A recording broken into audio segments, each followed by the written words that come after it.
Hello everyone, welcome to my next free tutorial Friday, and just time for a quick one this week as I'm actually a little under the weather from all my various travels. So I thought this week I would just do a really quick um, tutorial, not really about how to do a nice rendering, but really about how to approach the rendering from the beginning. So I'm going to do two lighting scenarios of this sketch from my book, Start Your Engines. So I'm just going to start first with a little bit of top lighting. And it's really just to investigate and explore two lighting strategies for the same shape. And so you can see I just took my sketch, put it on multiply, put a medium gray background on there. And now I'm just using sort of a big soft airbrush. And like I said, I'm not making any paths. This isn't meant to be a nice rendering tutorial. It's really meant to be about the strategy and thinking about all the surfaces and how they align to the light. If you want the more technical application of this sort of thing, it would be found on my matte surface rendering DVDs with the Gnomon Workshop. It's this sort of thing, but much more technical, like how to really assign the values. In this case, it's really just going to be exploring two lighting strategies. So, like I said, I'm top lighting it, and if you're really thinking about this thing, if I was strictly top lighting it with soft lighting from above, I wouldn't get any light shining inside those dished wheels. So I've actually moved the light a little bit towards us, our viewing position, and that's going to allow me to shine a little bit of light inside those dished wheels, which helps me to show the form. And so I've just put in a little dark background, and the reason I put in the dark background there was so that the light across the top of the vehicle, right, was held by a contrasting value of the background, and that helps it to look to be more visible because of that contrast. And you'll see that I have a dark shadow on the ground below it, and so I wanted to keep my ground plane lighter. Also, I'm lightening here a little bit more because the top light is going beyond the car and going onto the ground plane. And I'm just adding a little bit of reflected light there from the ground plane. And I'm just going to darken in. And this is kind of like the really super quick value block in. Let's see, I think this thing probably took about real time, maybe about, let's see, that's about 11, 10 minutes maybe to render out. And it's just really, before I would invest a lot of time making paths, making a nice line drawing, cleaning it up, etc., I'd want to see if the forms are reading. So there it is without the line drawing. You can sort of squint your eyes and see all the forms are working. And I'm not worried really about applying the perfect values at this point. I'm just going to black out the windows. Just put it on a multiply layer. And so these are really, I think, good to do as just little quick comps. And in the past, what I would do if I was doing traditional media, in this case, I would just take that line drawing, go to the copy machine, make 2 or 3 copies, grab some markers and colored pencils and things, and then do a quick variation just to see which one shows the form the best. And so here I'm doing is I'm adding a little bit of a reflective matte, sort of matte metallic surface. It's kind of a magic material or a fake material, let's say. I'm not really accurately plotting the position of those reflective metal flakes in there. So imagine you had a matte surface, which is what it was before. I added a color dodge layer on top, set the mode to color dodge. I'm just using a regular airbrush at this point, set to, can't read that, probably around 15% opacity or 10. And then I'm just coming back in here and taking a guess at where my line of sight would bounce up to the light source. And I'm brightening those up. And what that does is it increases the contrast. And because the human brain interprets form through value change, when you have more contrast, right, we see more value change. And since it's a scruffy line drawing, I wanted to bump that contrast a bit. And there I just put a little light value in the background because I want my glass to be a little reflective, and I want to show that curve because this vehicle has a very curved windshield. And so when you're doing these lighting strategies and these quick comps, what you want to think about is, what's important, one, in this view, why did you do this drawing from this perspective angle, and what's the form you're trying to illustrate. And so that's usually the lighting that you pick is meant to illustrate those forms, which is usually the reason you did the drawing in that direction in the first place. So The reason I put that background value over there because this is a very round windshield in top view, so I wanted to show that. So I needed something to reflect, and by adding the value change of reflecting something lighter, a light spot in the background, right, the net result is reflecting something light gives me a little value shift, which then my brain sees as a form change. So now I'm going to flip the lighting. I'm just going to do two of these. One with soft lighting from above, and this other one I'm going to do with side lighting. And this would be the case like, sunrise or sunset, cars driving along the road, very low angle of lighting. And so you have to adjust the cast shadow. So here I'm just tucking it under the vehicle because I have this low angle of light. And so the net result in this case, right, it's in the top one, and I'm going to switch between the two at the end of this little tutorial. With the top lighting, it was very easy to connect the vehicle to the ground because we had that strong shadow. In this case, it sort of makes the vehicle body look like it's lower to the ground because the shadow sneaks up closer to it. But it also looks like it's floating a little bit. So it can be a bit of a challenge sometimes to connect a vehicle to the ground with this sort of lighting. But this is also a very efficient way to render because most of the big surfaces are going to stay light. So it sort of in digital rendering, it doesn't matter because you can use white as equally as easily as you can use black. Whereas if you're doing traditional media sketching, right, this would be efficient because on a white piece of paper, most of the vehicle would be light value, and then I'd only have to darken across the top, right, because the side of this vehicle is receiving most of the light, not the top, which is the reverse of the previous lighting setup. So a lot of times when I'm doing traditional media sketching and I want to add some value, the quick thing to do is one, use soft lighting so you don't have to do a very accurate cast shadow. Two, I take the surface, the side of the object that's most visible, and that's what I light because then it stays mostly white. So here I'm talking about there's a section change across there.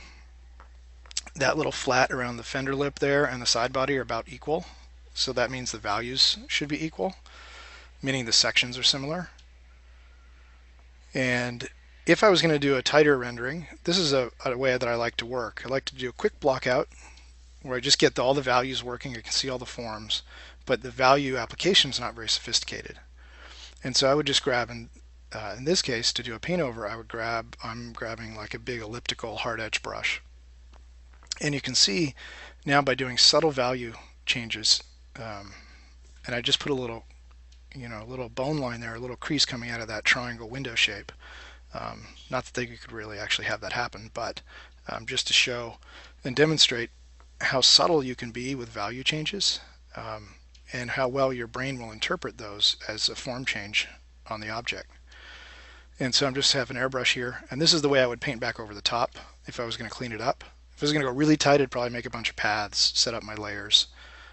But if I was just going to sort of free paint back on top and start to sculpt the form, much more like it felt like it was, a clay model or something, this is the way I'd start to balance those subtle changes in value by painting just over the top with a cleanup layer. So that's all I'm demonstrating here, is how to go back in and start to refine those values. And that's the method I would use, just sort of a cleanup layer on top. And here I'm going to adjust my values overall using levels a bit. And I'm going to readjust that painting that I modified. It was just a little too contrasty. So that's really, we're closing in on it. So really quick one this week. Sorry, it can't be a little longer. I'm just under the weather. So a couple little hot spots again. I'm doing the same thing as before. I've got a color. Is this a normal? Sorry, it looks like a normal layer. It's just a little more rendering. Trying to get the forms to show with this side lighting. And in a moment, you're going to see how they look quite different. The side lighting versus the top. And this is reflective, and there's a strong light source off to our right. Okay, and I'm saying that that's where my line of sight would bounce over to that light source. So I put a big, strong reflection of that hot spot from our light. There it is without the line drawing turned on. See, very, very scruffy.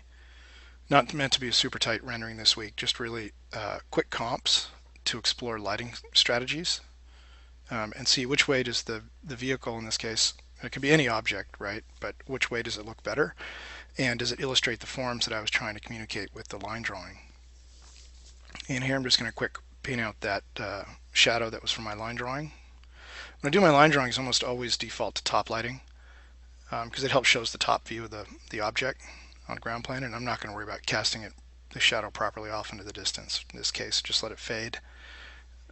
Okay, now let's have a look at the two differences. So there's my side lighting, and here's top lighting, side lighting, back and forth, and you can see the differences. So you would pick which one you think works best and maybe do even another comp.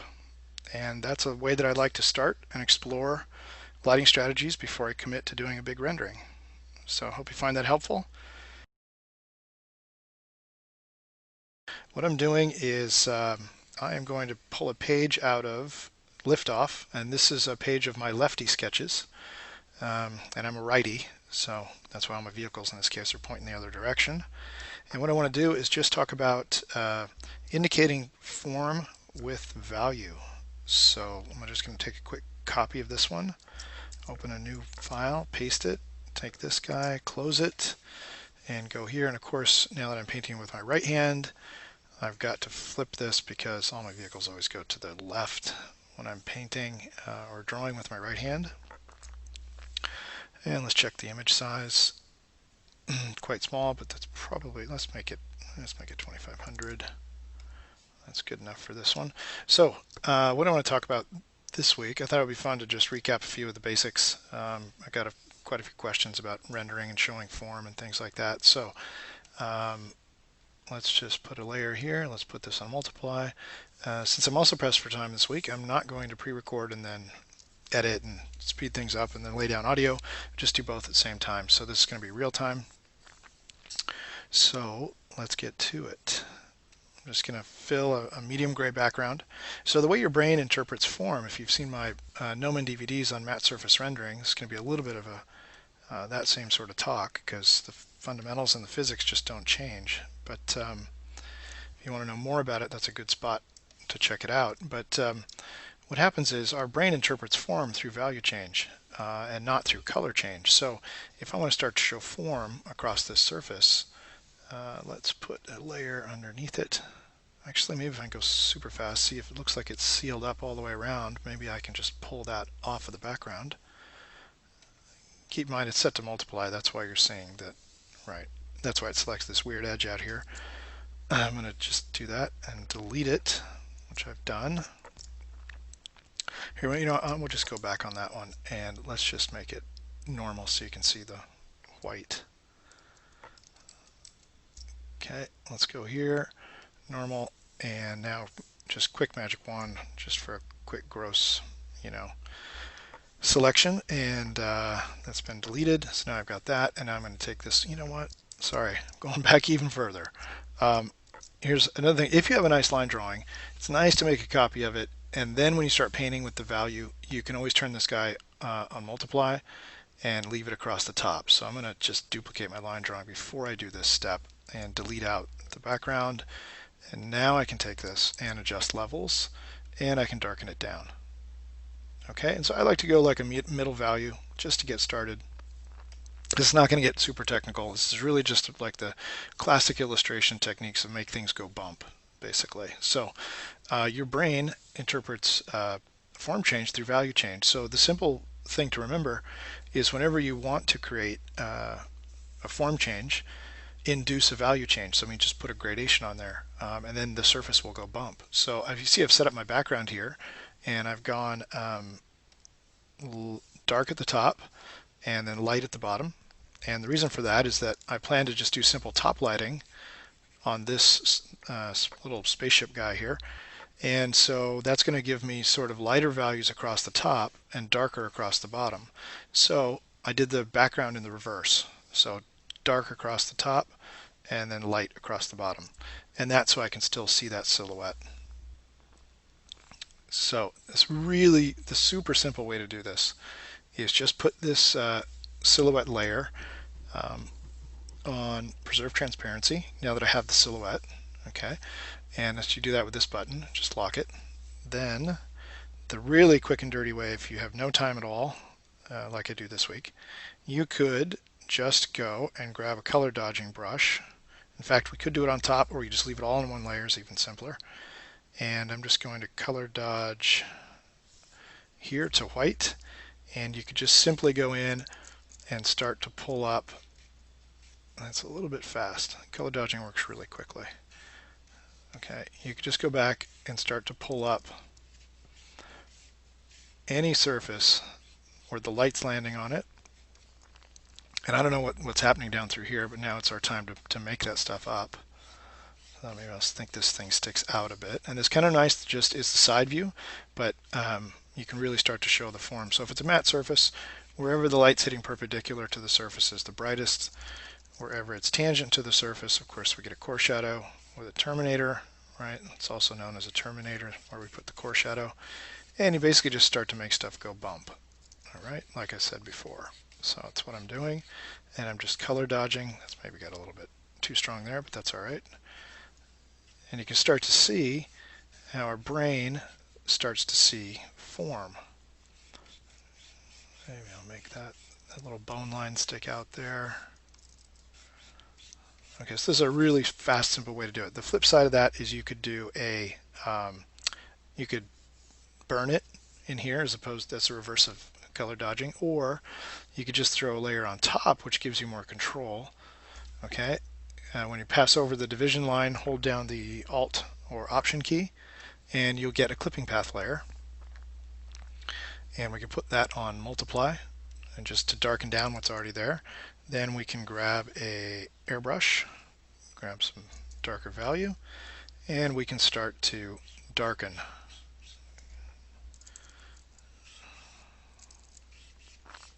And I'm using on a multiply layer so that it doesn't lose all my lines underneath. So what you do here usually is you look to the outside of your silhouette and you see that this is an undercut. So that means this part is in shadow. Okay, and then you have to wrap that over into the side of the vehicle. And so usually use the silhouette as your guide.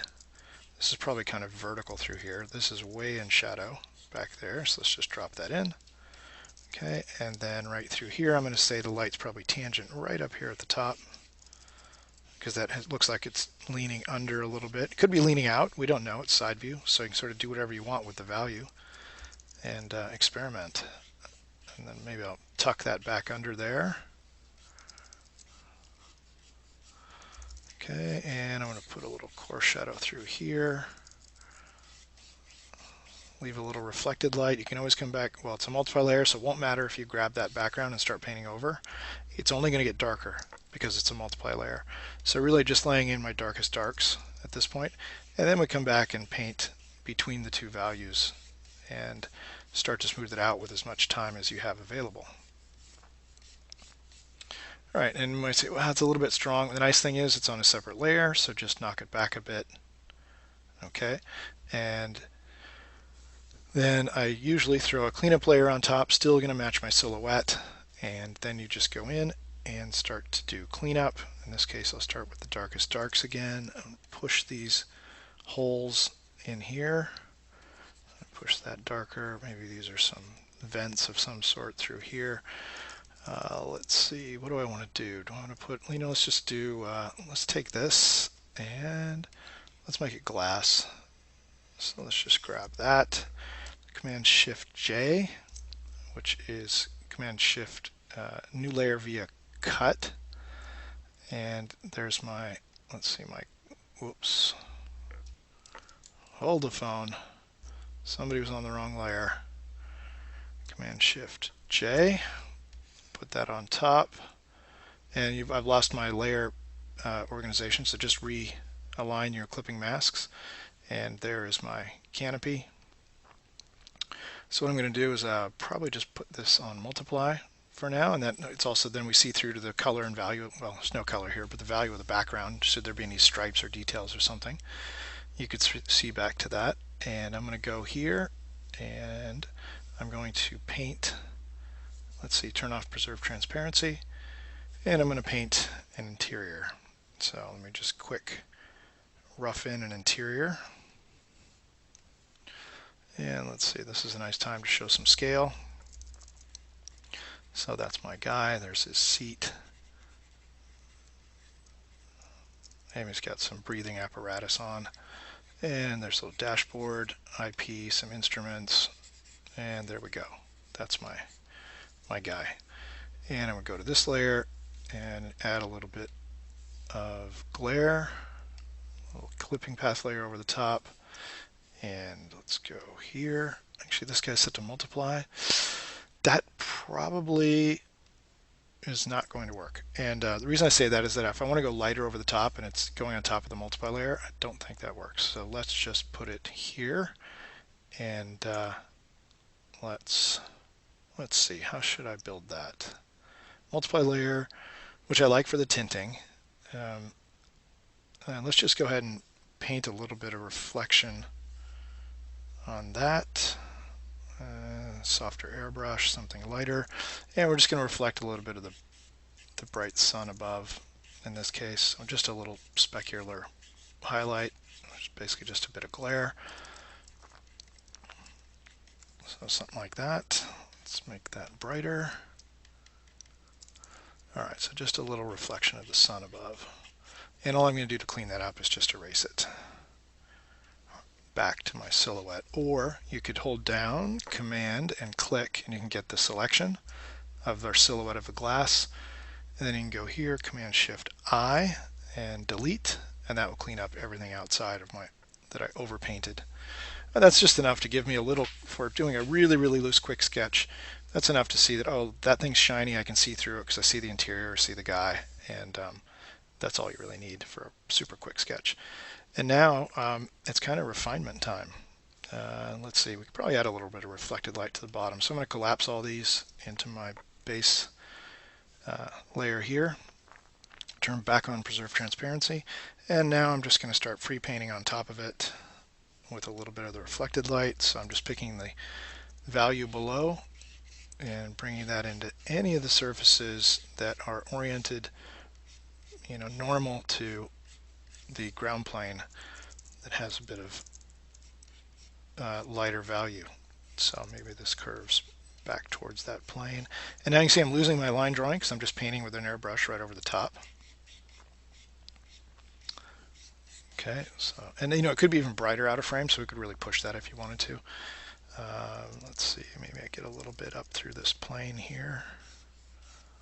And right, we use it basically with this reflected light, we're using a really soft diffused light to kind of reverse render, right? Our primary light source is above, so that needs to stay the strongest. And that's our lit surface above, right? Our number one side. And then a little bit of reflected light from below. And any forms that are in the cast shadow side, and you want to show them, right? You need to use reflected light to do that. And let's see, this thing's probably a little bit more vertical, so that thing could go a little bit darker. And you can see by painting over now, you could just start cleaning this up and going, and it would start to look more and more photoreal because I would be getting rid of my line sketch, right? Let's just grab a big 100% opaque airbrush here, and you'll see that as I start to do that, okay, now I'm starting to deal without the line, which was originally my sketch, and I'm starting to deal with only surface. And when you switch from line to surface, right, the only way you start to show nice lines is you have to have two nice surfaces to show edges. So you've got to really start to refine your surfacing if you want to have nice edges start to show up. So just keep cruising around here, put a little radius on that. Maybe throw a little radius here. And I'm working on a 21-inch Cintiq, and let's add a little bit more of a radius on that edge. And I tend to just work this way. I'm not zooming in, just trying to work quickly and trying to get some of the forms basically just to go bump. So I'm using my raw sketch there, letting that drive these cut lines and see if I like it or not.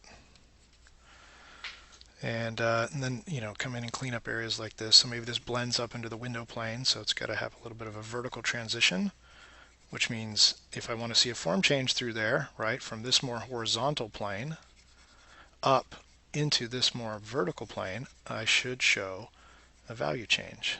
And if I show a value change, right, your brain will start to interpret that as being a change in the form, because I'm not getting any change from the perspective, it's just a side view, right? So I have to do it all with value. So I think in a way these are nice exercises to do, because you really have to think with a value, because you don't have the perspective. So it's just exactly for that reason that you have to work your values if you want to start to turn surfaces, because you don't have anything else to do it. And also it's a nice way to just work in grayscale, because you can just concentrate on the form. Maybe I will zoom in again just so it looks a little bit better when you're watching it back.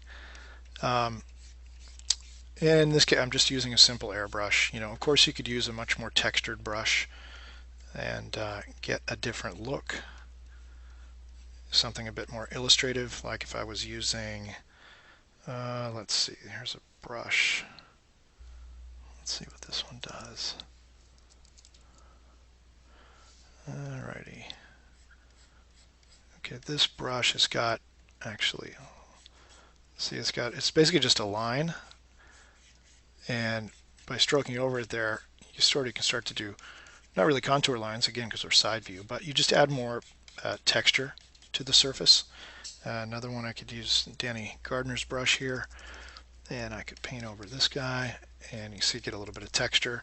Another one I like is, I use these quite a bit, these hard-edged elliptical brushes. And you'll see you won't get as nice a gradation, of course, but you can get a little bit more painterly texture as a result. So you just have to kind of use a light touch and work your way around. But it's all, personal preference, whatever you're going for. Of course, we could all do all the weathering techniques and things that I've also already put up on the channel. But in this case, we're just trying to quickly show some form. And now we're starting to, I'm starting to experiment and refine the forms that are there. And now this is really the most fun part, I think, is when you get your base forms working, and generally everything looks three-dimensional. And now you really start to go back and sculpt the form, and this becomes about as close as you can get, I think, to working on clay. If you're a sculptor, you'll know that working with clay is a great medium for showing form, and it's really immediate. And I used to sculpt a lot, and not so much lately, but still love it. And this is about as close as I get to it lately, is just through Photoshop. So in fact, let's make that little cut line right there show up. Okay, then it's going to fade as it crosses underneath and has to drop into shadow below that core shadow. And now if I want to keep that cut line, maybe I'll make it a bit stronger. And then you just start picking the background. Now this is when you get to thinking it's a bit sloppy, this technique, in that I can't go back and just freely change the background, because I'm painting with the background value to clean up my silhouette. Okay, but this is very much what you want to do when you're used to painting with traditional media. This is kind of how you would work. You come back and clean up your silhouette with your cleaning up your background. It just doesn't leave you a lot of freedom, right? Because it's a digital piece. It'd be nice if we could change out the background. But because I'm painting on my spaceship layer with the background color and value, right, you'll see what's going to happen here in a minute. You lose the freedom to easily drop in a different background or paint some clouds or something behind it, because it's got all of these values. If I turn that off, you can start to see I painted in there, right? I guess the easiest thing to do is just do this, and I'll show you. You can start to see that, oh, there's all the stuff I just painted. Okay, so I can't just swap that out. So my cleanup, once you do that, you sort of just are committing yourself to using that background. Or you have to try and pull that shape off of the background again. That's really about it for this week's demo. Let's see, what else do I want to play with? I mean, all the forms are generally blocked in. So that's how I would approach a really fast block in, and then really it's design time, and it would just be tweaking and sculpting and keep on working and refining all the forms, and getting rid of the lines, and then probably colorize it, add some textures. You could always do the weathering paths, etc. But that's kind of it. Maybe I'll clean up a little bit this silhouette, just a little bit there. But that's really all the steps, and now it's just kind of noodle time, and keep working it, refining the forms, the volumes, little cut lines, the radii, the fillets, the planes, adding graphics. It's nice. I'll do a really nice quick demo of that.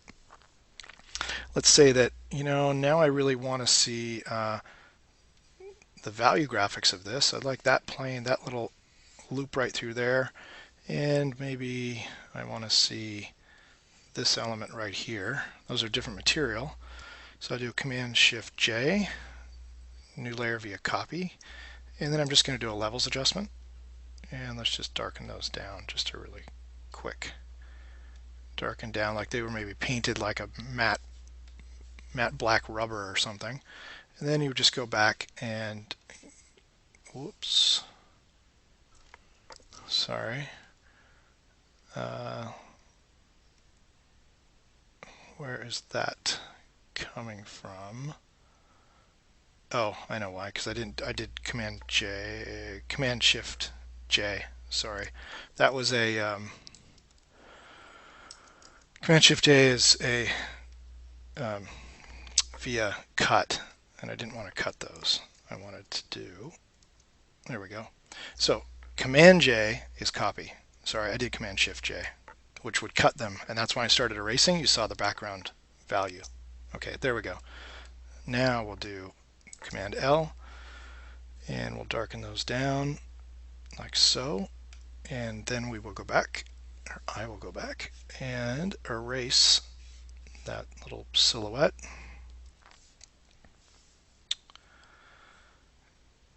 So right up to my cut line, and of course if you're doing a really tight render you would do this with a path probably, but this is definitely not. Sorry, a really tight render you would do that. A quick render is what this is, and I just want to see it, and so this is a really fast way to just see, does that work graphically? Is that what I want to have dark versus light? Yeah, better to probably even do that with a layer mask. You can see I went too far there, but I can just repaint that. But if you were being a little smarter about it, you just use a layer mask, and that way if you wanted to change the shape, you wouldn't have to re-render it. Okay, but I'm being impatient today. So there you go. And then we could always layer in the details, if there's some mechanical tech in here, etc. Just go further and further. And then let's put those together. And what's nice about being on a separate layer, well, good and bad, if I wanted to start to play with the overall contrast of this, right, we have that control, unfortunately, right, where I clean up my background, that's going to show up. So there's again, the reason to stay disciplined and work on separate layers is it allows you the freedom later to play with these things without those little scruffy edges showing back up. But you can start to play with contrast, and once you have all your values there, this is a really simple thing to do. So I love using the levels adjuster, right, to tweak that. And you see in a lot of my renderings I do a lot of the last sort of image tweaking right at the very end. Do I like that? It's probably a little less accurate for a matte surface, but it also pops a little more if it was just going to stay a grayscale sketch.